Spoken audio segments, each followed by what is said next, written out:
Nah, saudara, hari ini kita akan sama-sama membaca firman Tuhan yang kita akan baca dari kitab 2 Raja-Raja, pasal yang ke-11, ayat yang ke-14. 2 Raja-Raja pasal yang ke-11 ayat 14 yang berkata demikian. Lalu dilihatnyalah raja berdiri dekat tiang menurut kebiasaan. Sedang para pemimpin dengan para pemegang nafiri ada dekat raja.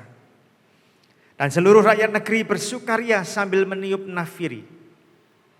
Maka Atalia mengoyakkan pakaiannya sambil berseru, "Khianat, khianat."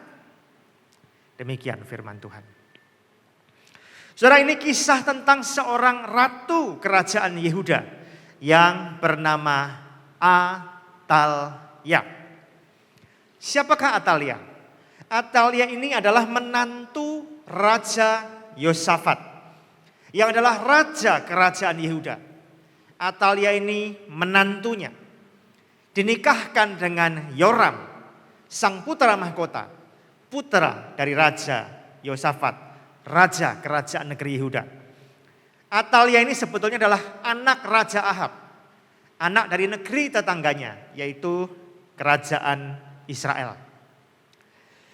Dalam 2 Raja-Raja pasal 8 ayat 16 sampai 18 dikatakan dalam tahun kelima zaman Yoram. Ya, Yoram anak Yosafat raja Yehuda itu menjadi raja. Dia berumur 32 tahun, 8 tahun lamanya dia memerintah Yerusalem. Ayat 18 dikatakan ia hidup menurut kelakuan raja-raja Israel seperti yang dilakukan keluarga Ahab. Sebab Atalia yang menjadi istrinya adalah anak Ahab.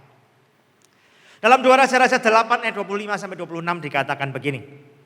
Dalam tahun ke-12 zaman Yoram anak Ahab raja Israel, Ahazia anak Yoram raja Yehuda menjadi raja. Ia berumur 22 tahun pada waktu ia menjadi raja. Dan setahun lamanya ia memerintah di Yerusalem. Nama ibunya ialah Atalia, cucu Omri raja Israel atau anak Ahab raja Israel. Jadi begini, Raja Yehuda yang bernama Yosafat punya anak laki-laki bernama Yoram, dinikahkan dengan Atalia. Setelah Yosafat mati, Yoram menggantikan jadi raja, Atalia jadi ratu. Yoram mati, anaknya yang bernama Ahazia jadi raja, Atalia menjadi ibu suri. Nah, setelah Yoram suaminya dan Ahazia anaknya meninggal, maka Atalia memerintah kerajaan Yehuda sebagai seorang ratu yang berkuasa selama 7 tahun.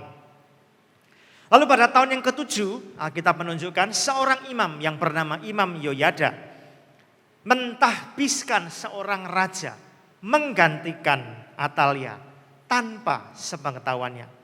Dan ketika Atalia menyadari hal itu, maka kemudian dia merobek jubah kebesarannya sebagai seorang ratu. Dia berteriak, "Pengkhianat, pengkhianat." Hatinya penuh dengan kemarahan dan teriakan pilu itu membahana di dalam ruangan istana. Sebuah kejadian yang sangat dramatis dan tampak memilukan. Sebuah kejadian yang kalau dilihat sekilas, itu kejadian yang sangat mengerikan, sangat menyedihkan. Seorang ratu tampak sedang dikhianati oleh bawahan-bawahannya. Dan bahkan kemudian Atalia dibunuh dengan pedang. Kalau kita melihat sepotong peristiwa ini, kita mungkin berpikir bahwa Imam Yoyada ini mengkhianati ratu yang berkuasa. Istri dari mendiang Raja Yoram, ibu suri dari mendiang Raja Ahazia. Namun apakah benar demikian yang terjadi? Kalau kita melihat keseluruhan kisah yang tertulis, kita akan menyadari bahwa ternyata Atalia ini adalah seorang drama queen atau ratu drama. Ya. Sebenarnya Atalia ini adalah seorang pengkhianat yang sesungguhnya. Tetapi dia memposisikan dirinya pada saat itu sebagai orang yang sedang dalam posisi tersakiti, dikhianati, supaya dia bisa mendapatkan pembelaan dari orang lain. Ini adalah sebuah tindakan Yang kita kenal dengan istilah umum itu playing victim. Memposisikan diri sebagai korban padahal mungkin dia pelakunya. Apa sih sebenarnya yang dilakukan oleh Atalia? Dia ini adalah pengkhianat yang sesungguhnya. 2 Raja-Raja pasal 11 ayat 1-3 berkata begini. Ketika Atalia, ibu Ahazia melihat bahwa anaknya sudah mati, maka bangkitlah ia membinasakan semua keturunan raja. Tetapi Yoseba anak perempuan Raja Yoram, saudara perempuan Ahazia, mengambil Yoas bin Ahazia, menculik dia dari tengah-tengah anak-anak raja yang hendak dibunuh itu, memasukkan dia dengan inang penyusunya dalam gudang tempat tidur, dan menyembunyikan dia terhadap Atalia sehingga dia tidak dibunuh. Maka tinggallah dia 6 tahun lamanya bersama-sama perempuan itu dengan bersembunyi di rumah Tuhan. Sementara Atalia memerintah negeri. Ketika Atalia melihat suaminya mati, anak kandungnya Ahazia jadi raja menggantikan suaminya. Ketika dia melihat anaknya mati, dia bingung. Yang mewarisi tahta bukan anak kandungnya, dia nggak terima. Dia nggak mau melepaskan kedudukannya sebagai seorang ratu. Dia bangkit dan dia membunuhi semua anak-anak raja pada waktu itu. Jadi anak-anaknya Yoram dari selir-selirnya dibunuh semuanya. Untunglah 1 orang selamat yang bernama Yoas. Nah, saudara sekalian, kita melihat sebenarnya Atalia ini mengkhianati mendiang suaminya sendiri dengan membunuhi anak-anak suaminya yang berasal dari selir-selirnya. Dia bertindak sebagai seorang drama queen atau ratu drama. Apa itu drama queen? Ini adalah sebuah istilah untuk menggambarkan seseorang yang punya kecenderungan menanggapi situasi itu secara melodramatik atau tidak proporsional.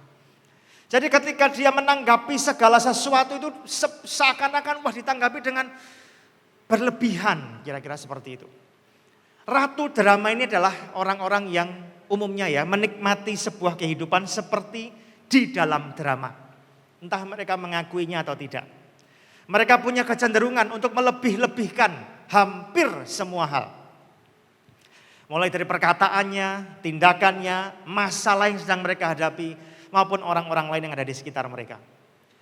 Orang-orang seperti ini, drama queen ini atau ratu drama, mereka percaya bahwa hal-hal yang mereka lakukan itu pantas atau layak mendapatkan perhatian, pujian, simpati, dukungan, pembelaan dari orang lain. Padahal sebetulnya keadaan yang mereka alami tadi, hal-hal yang mereka lakukan itu adalah hal-hal yang sebenarnya umum, biasa saja. Seperti yang dilakukan oleh orang lain. Nah, ratu drama ini adalah orang yang ingin selalu tampil sebagai orang yang lebih baik dibandingkan dengan orang-orang lain yang sedang bermasalah dengan mereka. Mereka percaya bahwa standar hidup mereka, nilai-nilai hidup mereka lebih unggul daripada orang lain yang sedang punya masalah dengan mereka.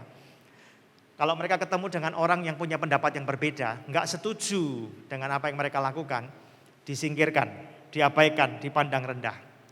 Ratu drama ini umumnya menghindari konfrontasi secara dewasa. Orang yang dewasa ketika menghadapi konfrontasi, perbedaan pendapat, ada perselisihan kecil, dihadapi secara dewasa. Bisa diskusi terbuka, bisa ngomong menjelaskan dengan baik, dan bisa mendengarkan dengan baik. Ketika salah dinasihati, dia terima dengan lapang dada, berubah, no hard feeling. Ini konfrontasi dewasa. Tapi model-model drama queen seperti ini atau ratu drama, nggak bisa begitu. Ketika dihadapkan dengan konflik, perilakunya itu agresif, pasif, dan lari dari masalah. Bukan menghadapi masalah secara langsung. Menghindari perdebatan, menghindari percakapan yang terbuka, menghindari konfrontasi secara dewasa, lari dari masalah, tapi menyerangnya dari belakang. Ya. Amsal 28 ayat 13 berkata begini, siapa menyembunyikan pelanggarannya tidak akan beruntung, tetapi siapa mengakuinya dan meninggalkannya akan disayangi. Amsal ini benar, tapi kita tahu drama queen itu berkebalikan dengan ayat ini. Mereka maunya apa? Enggak mengakui pelanggarannya, karena mereka berpikir bahwa merekalah yang benar, merekalah yang sedang dalam posisi teraniaya, tersakiti, ya. Berdebat dengan ratu drama itu enggak akan ada gunanya. Kenapa? Karena logikanya salah melulu. Mereka hanya mempercayai logika mereka sendiri. Mereka hanya mempercayai logika orang lain yang sesuai dengan pikiran mereka. Kalau diberitahu sesuatu yang berbeda, mereka menganggap orang lain yang berbeda tadi memusuhi mereka, mendukung orang yang sedang bermasalah dengan mereka, dan yang lain sebagainya. Mereka punya kontrol yang kurang atas emosi atau perasaan mereka. Akibatnya orang-orang seperti ini biasanya impulsif dan kemudian merusak diri mereka sendiri. Nah, orang-orang seperti ini kalau dinasehati, ditegur gitu ya, kadang-kadang mulai kehilangan kontrol atas emosi, berlinang air mata, marah besar, dan akibatnya nasihat yang mau diberikan gak jadi diberikan. Kenapa? Gak bisa masuk kok dalam hati dan pikiran. Dan saudara perlu tahu perilaku seperti ini, ya meskipun istilahnya adalah drama queen atau ratu drama, tetapi pria pun banyak yang berperilaku seperti ini. Jadi ini istilah yang tidak berkaitan dengan gender atau jenis kelamin. Semua orang mau pria mau wanita bisa jatuh dalam keadaan seperti ini. Ada orang-orang yang menyebut pria-pria begini katanya drama king. Raja drama katanya. Tapi sebetulnya ingat, mau istilahnya ratu drama, raja drama sama saja. Enggak ada batasan gender, ya. Kebiasaan umum seorang drama queen atau ratu drama atau raja drama apa?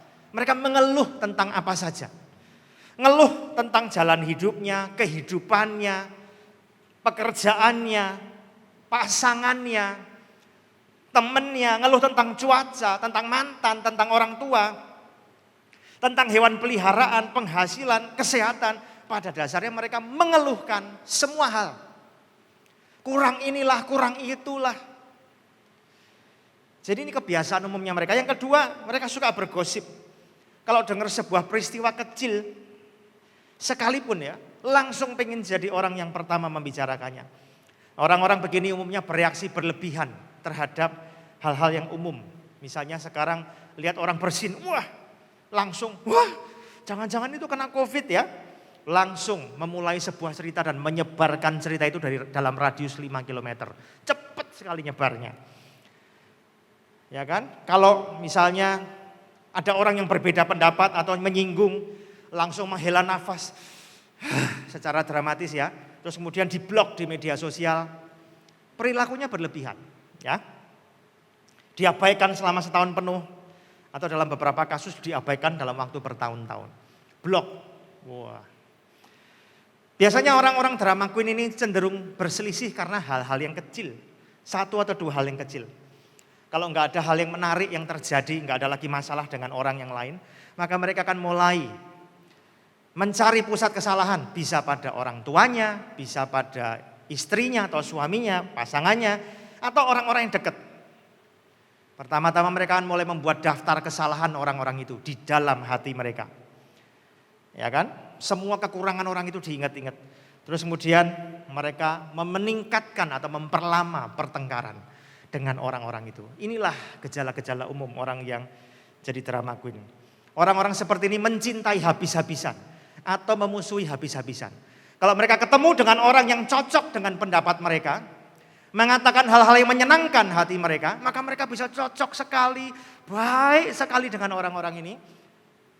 Kenapa? Karena mereka merasa orang-orang ini mendukung mereka. Orang ini akan mencintai orang-orang itu habis-habisan. Tapi kalau ketemu dengan orang yang mengatakan hal yang gak sesuai dengan yang diinginkan, maka ratu drama biasanya akan memusuhi habis-habisan. Ya. Kalau cocok dengan orang, wah dipuji-puji setinggi langit. Tapi ketika gak cocok dengan orang, dimusuhi habis-habisan.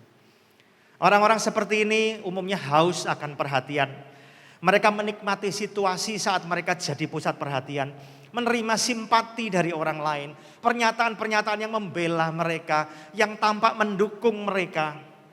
Orang-orang ini sangat peduli pada citra dirinya di mata orang lain. Ada yang pengen tampil terhormat, kaya.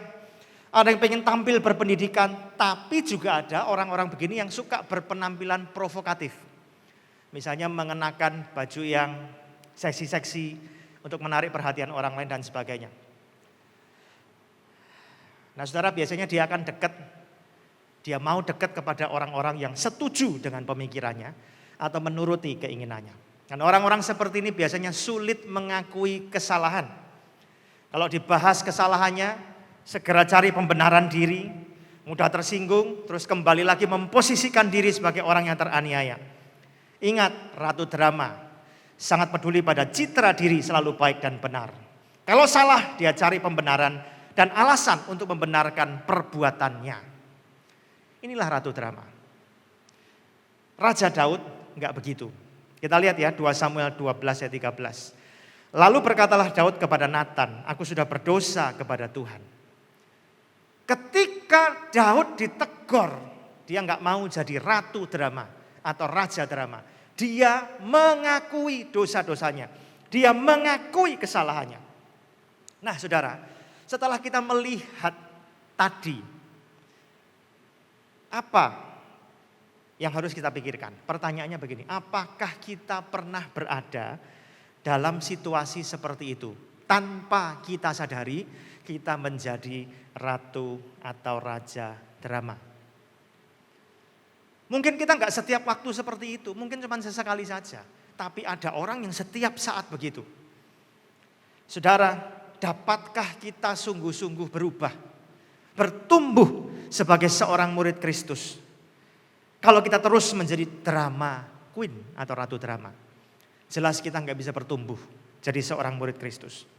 Orang yang terus berkutat jadi drama queen akan sulit sekali bertumbuh dan berubah. Dan mereka ini jadi sasaran empuknya setan untuk dihancurkan dalam seluruh aspek kehidupannya. Minggu yang lalu Pak Bambang sudah khotbah menceritakan bahwa kadang-kadang orang itu perlu merasakan yang namanya sakit supaya mereka makin bagus pertumbuhan rohaninya. Dikatakan ya di khotbah minggu lalu bahwa ranting yang sudah berbuah dibersihkan. Dibersihkan itu sakit.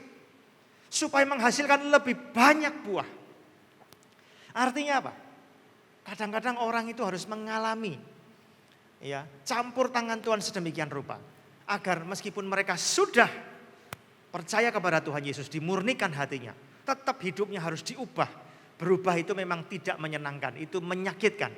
Tetapi sebetulnya itu memerdekakan kita. Sudah ada banyak orang yang selama bertahun-tahun hidup sebagai ratu drama atau raja drama.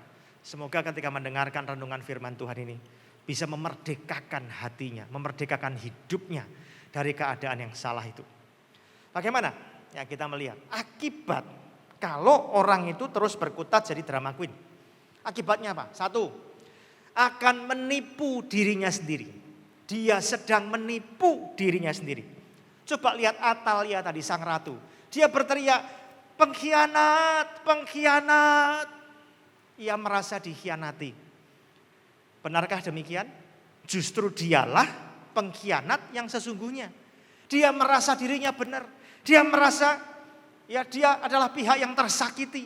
Padahal dialah pelaku kejahatan yang sesungguhnya. Dia terlalu fokus pada dirinya sendiri. Dia sedang menipu dirinya sendiri. Semuanya isinya apa? Perasaanku, harga diriku, kepentinganku, kenyamananku, aku, dan aku. Semuanya soal aku. Sikap seperti ini membuat Atalia nggak pernah bisa menyadari kesalahannya. Merasa diri selalu benar. Dia tidak pernah bisa berubah. Karena dia selalu merasa dirinya benar dan dia adalah korban yang tersakiti. Karena merasanya begitu. 1 Yohanes 1:8 berkata begini. Jika kita berkata bahwa kita tidak berdosa, maka kita menipu diri kita sendiri. Dan kebenaran tidak ada di dalam kita. Saudara lihat, ratu drama sulit berubah. Mereka menipu dirinya sendiri. Pokoknya mereka yang benar pasangannya yang salah. Mereka yang benar orang tuanya yang salah. Mereka yang benar temannya yang salah. Berhentilah menyalahkan orang lain. Emangnya kita nggak ada salahnya? Cuman celakanya ratu drama baik laki-laki maupun perempuan. Kalau mereka tersakiti mereka membalas dan mereka berkata dia jahat, dia jahat. Membalasnya mungkin berkali-kali lipat dan lebih jahat. Tapi masih merasa dirinya baik-baik saja. Yang ada dalam pikiran mereka kesalahan orang lain. Mereka lupa. Mereka juga punya kesalahan. Ini namanya menipu diri sendiri. Orang-orang begini yang tertipu oleh roh seperti ini jadi drama queen, susah bertumbuh. Biarlah firman Tuhan ini kalau berbicara dalam hati kita masing-masing saat ini, menyadarkan kita yang mendengar firman Tuhan ini, memerdekakan kita bahwa ada roh seperti ini, spirit seperti ini, semangat seperti ini yang harus dikalahkan. Akibat yang kedua, kalau terus-menerus berkutat jadi ratu drama, dia akan mencelakai diri sendiri dan orang lain. Mencelakai diri sendiri dan orang lain. Atalia menyebabkan penderitaan besar bagi banyak orang. Itulah sebabnya ketika dia mati, bukannya rakyatnya sedih, malah rakyatnya bersuka cita. Ketika dia dihukum, 2 Raja-Raja 11 ayat 20. Bersukarialah seluruh rakyat negeri dan amanlah kota itu setelah Atalia mati dibunuh dengan pedang di istana raja. Coba lihat, ada banyak persahabatan hancur, relasi, rumah tangga hancur, pelayanan hancur. Kenapa? Karena ratu drama. Hubungan yang tadinya harmonis jadi permusuhan sama sekali. Kenapa? Karena orang overreacting, bereaksi tidak proporsional. Saudara sekalian, ada banyak relasi hancur, hubungan-hubungan rusak. Mencelakai dirinya dan mencelakai orang lain. Lalu bagaimana kita bisa mengalami perubahan? Kita kan tahu Alkitab itu maunya memerdekakan kita, mengubahkan kita. Yang pertama, jujurlah kepada Tuhan dan diri sendiri. Jujur kepada Tuhan, jujur kepada diri sendiri.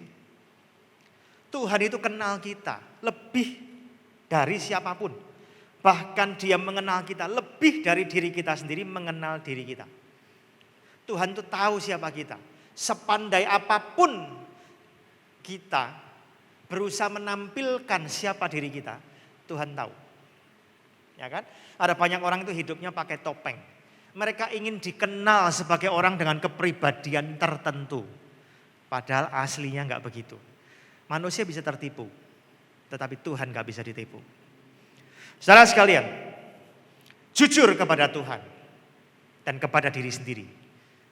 Coba kita lihat Kejadian pasal 18 ayat 12 sampai 15. Jadi tertawalah Sarah dalam hatinya. Katanya akan beraikah aku sudah layu, tuanku sudah tua, Tuhan janji mau kasih anak. Apa enggak salah? Dia tertawa di dalam hati. Terus berfirmanlah Tuhan kepada Abraham. Abraham, kenapa itu istrimu tertawa dan berkata, masa aku bisa punya bayi? Aku sudah tua. Ada yang mustahil enggak buat Tuhan? Tuhan berkata, pada waktu yang telah ditetapkan itu tahun depan, aku akan kembali menemui kamu. Pada waktu itulah Sarah mempunyai seorang anak laki-laki. Terus Sarah menyangkal. Kamu ketawa ya? Enggak. Aku enggak ketawa. Sebab ia takut. Tetapi Tuhan berfirman, tidak, memang engkau tertawa. Dalam hati aja Tuhan tahu loh. Kita bisa menipu orang lain, tapi kita nggak bisa menipu Tuhan. Yohanes 2. Dan karena tidak perlu seorang pun memberi kesaksian kepadanya tentang manusia, sebab ia tahu apa yang ada di dalam hati manusia. Oh, Tuhan tahu isi hati kita. Mengenali dan mengakui kelemahan diri sendiri itu bukan sebuah hal yang memalukan. Justru itu adalah bukti dari kerendahan hati dan kebesaran jiwa seseorang.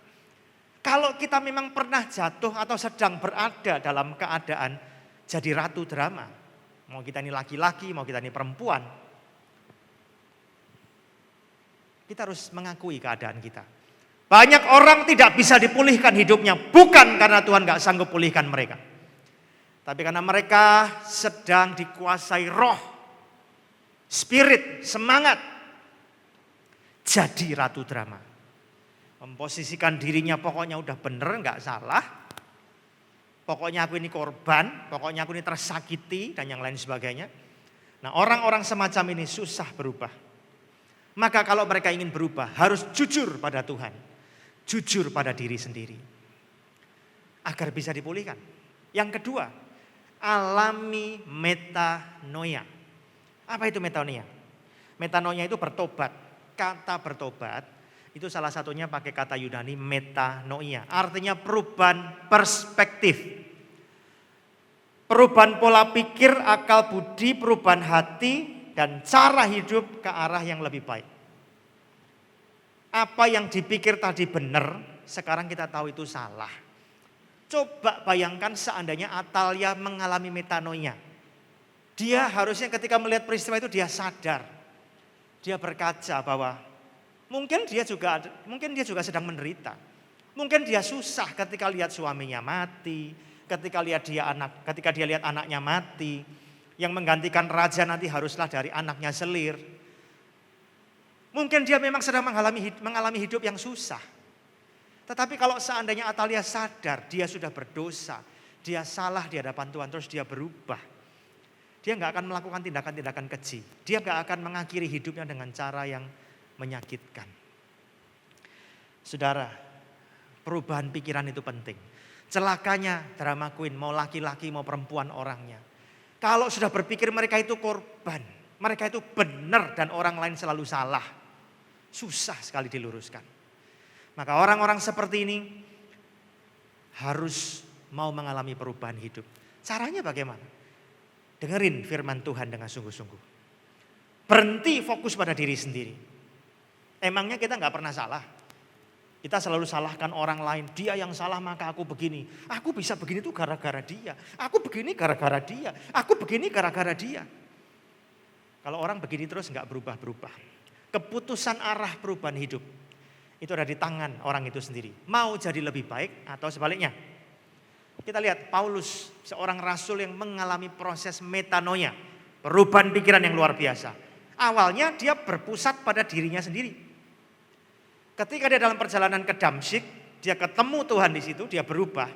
Dia jadi seseorang yang pikiran dan hatinya terpusat kepada Kristus. Pikiran dan hatinya terpusat pada Kristus. Ada banyak orang yang gak bisa keluar dari kehidupan sebagai drama queen. Mau laki-laki mau perempuan. Kenapa? Pusat hidupnya dirinya sendiri.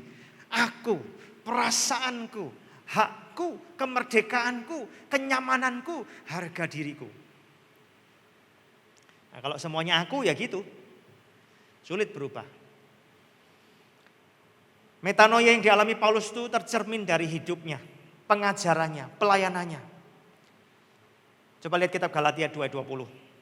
Namun aku hidup, tetapi bukan lagi aku sendiri yang hidup. Melainkan Kristus yang hidup di dalam aku. Dan hidupku yang kuhidupi sekarang di dalam daging adalah hidup oleh iman dalam anak Allah. Yang telah mengasihi aku dan menyerahkan dirinya untuk aku. Pastikan metanoia terjadi dalam diri kita. Terlihat dalam hidup kita. Jadikan Tuhan pusat hidup kita. Bukan aku lagi yang jadi pusat hidupnya. Sebenarnya esensi dari seorang drama queen, mau laki-laki mau perempuan ya, atau drama king, adalah sebuah kehidupan yang pusatnya itu dirinya sendiri. Kalau orang misalnya terpusatnya pada dirinya sendiri, terus dia melakukan sebuah kehidupan yang gak sesuai dengan Alkitab, mau dirubah gak bisa berubah. Kenapa? Karena dia belum bertobat. Dia menjadikan aku sebagai pusat hidupnya. Orang yang jadi ratu drama tanpa sadar menjadikan aku sebagai pusat kehidupannya. Semuanya soal aku, dan aku. Berhenti besar-besarkan masalah. Berhenti menganggap diri sendiri sebagai orang yang paling tersakiti dan menjadi korban. Kenali bahwa kita butuh kasih dan perhatian dari orang lain. Kendalikan hal itu. Belajar untuk menghadapi konflik secara dewasa. Fokus pada masa depan. Jangan menyalah-nyalahkan kesalahan orang lain terus-menerus. Ingat, yang sedang kita alami sebetulnya mungkin adalah hal biasa yang dialami orang-orang lain juga. Pertanyaannya begini, selama kita jadi pengikut Kristus, sudahkah kita mengalami metanoia? Sudahkah kita mengalami perubahan pikiran? Banyak tantangan yang menghalangi kita mengalami metanoia. Mau enggak kita datang kepada Tuhan, jujur pada Tuhan, pada diri sendiri, dan alami perubahan pikiran. Selaraskan pikiran kita dengan firman Tuhan. Bukan sebaliknya, cari-cari ayat firman Tuhan yang sesuai dengan yang kita mau. Kita yang harus menyelaraskan diri kita pada standar firman Tuhan. Pertanyaannya, firman Tuhan yang kita dengar selama ini kita lupakan dengan cepat atau betul-betul kita renungkan? Masalah-masalah psikologi. Banyak sekali nggak bisa beres. Relasi mau antara suami istri, orang tua anak, antar sahabat, antar kakak adik, antar teman pelayanan nggak bisa pulih. Kenapa? Ada drama queen di situ. Ini roh jahat. Sebuah roh yang mempengaruhi pikiran orang sampai dia betul-betul jadi drama queen itu atau drama king itu. Lalu apa yang harus kita lakukan supaya kita bisa pulih? Yang ketiga, kita tinggal dalam komunitas yang sehat. Kita dikelilingi oleh orang-orang yang membangun kita. Saudara, bergaul erat dengan orang-orang yang tahu mengatakan hal-hal yang kita sukai. Memang menyenangkan. Teman-teman kita selalu berkata, kamu yang benar, dia yang salah. Kamu ini loh kok tersakiti terus. Kamu punya hak untuk hidup yang lebih baik. Mendengarkan kata-kata begini menyenangkan, tetapi itu menghancurkan kita. Membuat kita semakin dalam terjerumus, dikuasai, dirasuk oleh roh jahat. Roh drama queen tadi. Lebih baik kita bergaul erat dengan orang-orang yang berani mengatakan kebenaran. Berani jujur kepada kita. Jangan bergaul erat dengan orang-orang yang juga dikuasai roh drama queen tadi. 1 Korintus 15:33. Janganlah kamu sesat, pergaulan yang buruk merusakkan kebiasaan yang baik. Kadang kebenaran itu memang menyakitkan, tapi itu memulihkan kita. Dalam setiap konflik, enggak mungkin yang salah cuma satu orang. Dua-duanya pasti punya minimal kesalahan kecil saja. Masalahnya ratu drama ini maunya dekat dengan orang-orang yang mengatakan hal-hal yang mereka sukai. Tanpa sadar pertemanan macam itu menjerumuskan mereka lebih dalam. Daud pernah begini. Raja Daud itu. Tetapi ketika Tuhan kirimkan seorang nabi yang mengatakan kebenaran, bukan hal-hal yang manis, Daud bertobat. Nathan datang sama Daud. Ada seseorang yang kaya dan seorang yang miskin. Yang kaya ini hartanya banyak, yang miskin cuman punya harta satu anak domba kecil. Suatu ketika yang kaya ini kedatangan tamu, dia merasa sayang menyembelih salah satu dari ternaknya untuk memberi hidangan kepada tamu-tamunya yang harus dipuaskan. Lalu dia datang ke rumah si miskin dan merebut domba satu-satunya, disembelih, dihidangkan pada tamunya. Apa yang harus dilakukan tentang orang yang kayak seperti ini? Kayak gini. 2 Samuel 12:5. Daud menjadi sangat marah karena orang itu dan dia berkata kepada Nathan, demi Tuhan yang hidup, orang yang melakukan itu harus dihukum mati. Dan anak domba betina itu harus dibayar gantinya 4 kali lipat. Karena ia telah melakukan hal itu. Dan oleh karena ia tidak kenal belas kasihan. Ditegur keras oleh sang nabi Nathan. Tuhan kasih Daud seorang nabi yang mengatakan hal-hal yang benar. Bukan hal-hal yang ingin Daud dengarkan. Kan menyenangkan kalau punya seorang nabi teman ngomong, oh enggak apa-apa, wong Tuhan yang ngerti kamu itu ya punya kelemahan, ya kan? Enggak apa-apa, kamu enggak salah loh, kamu ini ya manusiawi lah. Kalau terus begitu ya bahaya. Ya sekali-sekali aja enggak apa-apa, tapi kalau terus-menerus seperti itu, Daud enggak akan pernah bertobat, enggak akan pernah berubah. Amsal 27, seorang kawan, teman itu memukul dengan maksud baik. Tapi seorang lawan mencium secara berlimpah-limpah. Kalau kita hanya mau bergaul dengan drama queen, mau nggak mau kita nggak akan pernah bisa bertumbuh.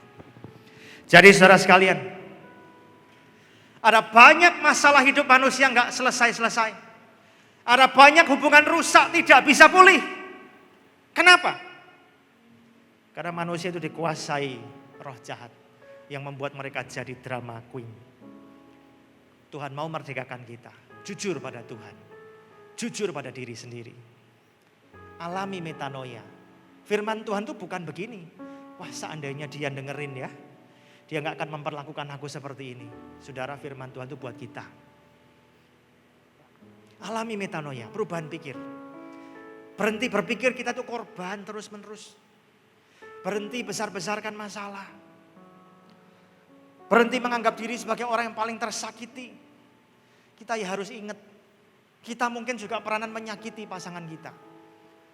Jangan selalu ngomong dia nyakitin aku terus. Mbok ya sekali-kali ngomong aku ya nyakitin dia kok ternyata. Dia berbuat jahat sama aku, ternyata aku sudah balas dia berkali-kali. Sadari bahwa itu lebih jahat dari orang yang menyakiti hati kita. Kenali, kita itu punya kebutuhan akan kasih. Kita harus tahu, yang mengasihi kita dengan kasih yang sempurna hanya Tuhan saja. Enggak ada yang lain. Tuhan gak pernah berhenti membentuk, mendewasakan kita. Berapa kali kita salah paham kepada Tuhan. Berapa kali kita menuduh Tuhan gak peduli, Tuhan gak ngerti perasaan kita, Tuhan gak dengar doa kita.